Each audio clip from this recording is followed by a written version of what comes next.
estamos agora na questão 11. E essa questão agora vai abordar um tema que é muito importante nos circuitos de primeira ordem, mais especificamente, deixa eu colocar aqui, circuitos de primeira ordem. A gente já entende que eu estou falando de circuitos RL e RC, eles podem operar sob uma condição de resposta natural ou resposta a um degrau, né?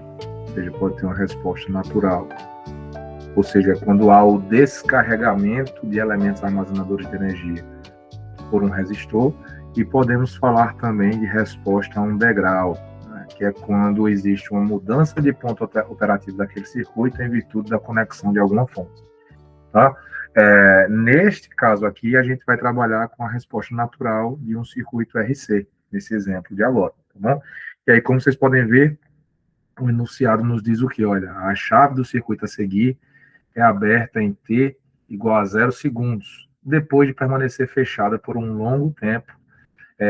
Esse enunciado ele é muito típico, né, de problemas que abordam a parte de resposta transitória de circuitos elétricos. E quando ele diz que permaneceu por um longo tempo, significa dizer que o sistema estava já operando em condições equilibradas, estáveis, né, com os carregamentos nas suas margens cabíveis para aquela topologia. Então, capacitores estavam carregados e estáveis, indutores estavam carregados e estáveis, ou seja, a gente pode entender que não havia variação de tensão, a gente pode entender que não havia variação de corrente, e, portanto, capacitores estavam operando como circuito aberto, indutores estavam operando como curto-circuito. Tá certo? Então, esse permanecer fechado por um longo tempo nos informa esse tipo de entendimento, tá certo? Esse tipo de informação. E aí, na letra A, está pedindo ali o quê? Calcule o valor inicial dessa tensão V, que é essa tensão que está sendo ali calculada nos terminais naquele paralelo ali do capacitor com o resistor de 50 kΩ, que vocês estão vendo na figura. Na letra B, pede-se qual é a constante de tempo para o circuito para T maior que zero. T maior que zero é depois que a chave abre, né? Então, basicamente, se vocês observarem, basicamente vai ter ali uma abertura e vai ficar só o resistor de 50K com o capacitor ali do lado, né? Então, muito fácil de calcular essa constante de tempo, a gente vai relembrar aqui ao longo da questão. E, ao final, pede-se a expressão desta tensão. Né? Então, assim, o primeiro entendimento que eu tenho que entender aqui, né, aqui sobre essa questão é que eu tenho um capacitor que estava sendo carregado e operando em condições de regime permanente, a chave abriu, ele vai descarregar pelo resistor de 50 kΩ. Esse é o entendimento, tá bom? Então, vamos ao seguinte, né? O que é que eu preciso analisar inicialmente? Preciso analisar a condição inicial. Como é que eu vou analisar essa condição inicial desse circuito RC, pessoal? Basicamente, tem que entender o que estava acontecendo no circuito em seu primeiro estágio, quando ele estava operando em condições de regime permanente, tá certo? Então, veja que eu tinha uma fonte de corrente de 7,5 miliamperes. Esta fonte de corrente estava conectada em paralelo aqui com a resistência de 80 kΩ. Aqui em cima tem 20 kΩ. Esta chave estava fechada. Tá?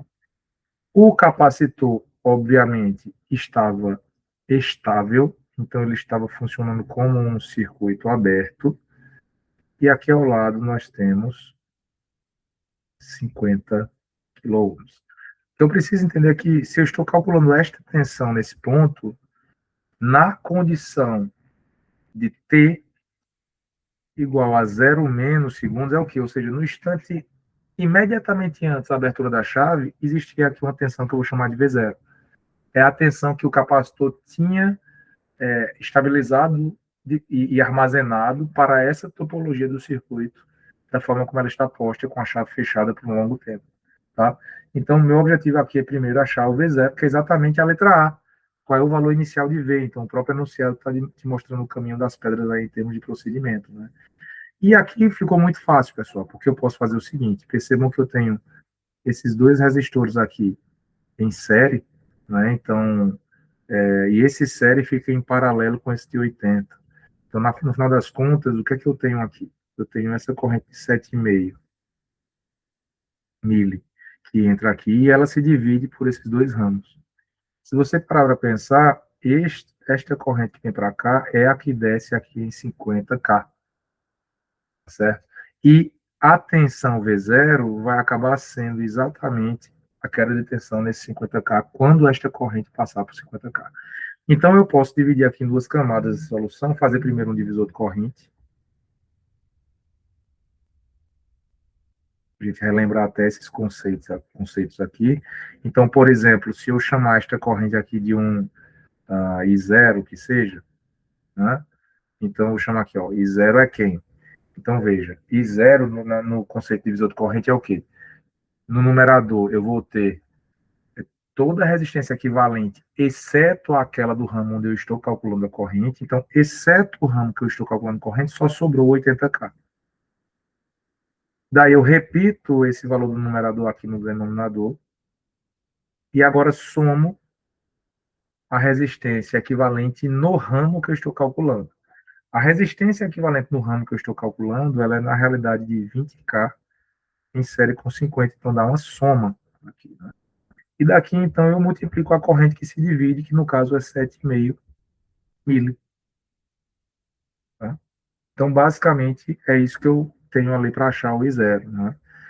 Se vocês fizerem esses cálculos, a gente vai ficar aqui que I0 é 80K sobre 80 mais 70 vai dar 150K vezes 7,5 mili, cancelo K com K, isso vai resultar, então, aqui em um I0 de 4 miliamperes. Tá? 4 miliamperes ainda não é o que eu estou buscando, mas agora eu sei que V0 vai ser quem? Vai ser 50K vezes a corrente que por ele passa, que é o I0. Ou seja, 50K vezes 4 mili.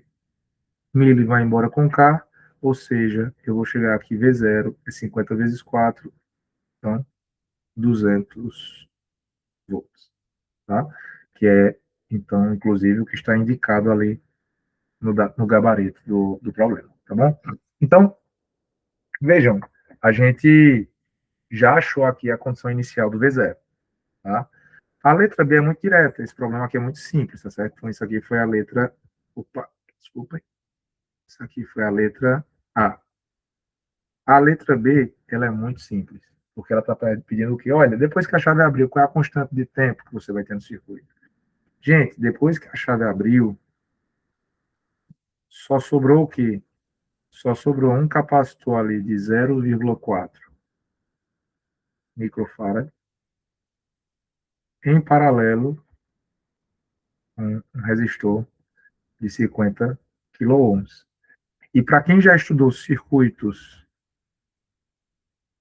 RC, vai lembrar do desenvolvimento matemático que nós fazemos, que nos mostra que a constante de tempo desse circuito é a própria continha RC.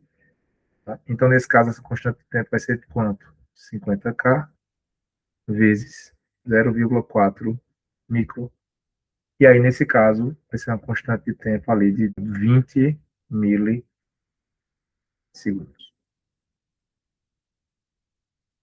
Ok? Então, 20 milissegundos. Né? Então, bate ali também com o gabarito. Tá legal? Então, questão bem direta. E aí, por fim, não tem nem muito o que pensar. Se eu for pensar aqui na letra C, a letra C está pedindo aqui a expressão dessa tensão do circuito, né? Ou seja, depois que essa chave abrir aqui, esse capacitor vai voltar a operar, carregado, vai descarregar pelo resistor, e essa tensão vai começar como sendo a inicial, que a gente calculou como sendo 200, e vai descarregar exponencialmente com uma constante de tempo de 20 milissegundos. A expressão para isso, pessoal, a gente também já vê isso na literatura, mostra nas aulas, né? Então, a tensão VT vai ser quem? Vai ser a condição inicial vezes um exponencial, que para ser de decaimento tem que ter um menos, para evoluir no tempo tem que ter um t, e essa constante de tempo de decaimento, essa aqui abaixo do t. Então, em resumo, uma substituição de valores, né? Então, o V de t vai ficar igual a 200 vezes exponencial de menos t sobre 20 mili. Ora, 20 mili, façam comigo aqui as contas, né? 20 mili é 20 sobre 1000, né? Posso até cortar aqui. Então, se isso vai entrar no denominador de t, o 1000 vai para cima, vai ficar 1000 sobre 20, ou seja, 100 sobre 2 vai ficar 50. Então, no final das contas, quando eu jogo esse 20 mili aqui embaixo, vai aparecer aqui menos 50t. Tudo isso daria intenção para t maior que 0 segundos. É igual a 0 segundos. Quando eu digo igual, é igual a 0 mais, né? Porque imediatamente depois da chave abrir completamente. Então, esta aqui é a resposta, que inclusive coincide também com o que aparece no gabarito, tá bom? Então, questãozinha rápida para ficar antenado aqui com a resposta natural de um circuito RC, tá bom? Então, até a próxima, pessoal. Bons estudos.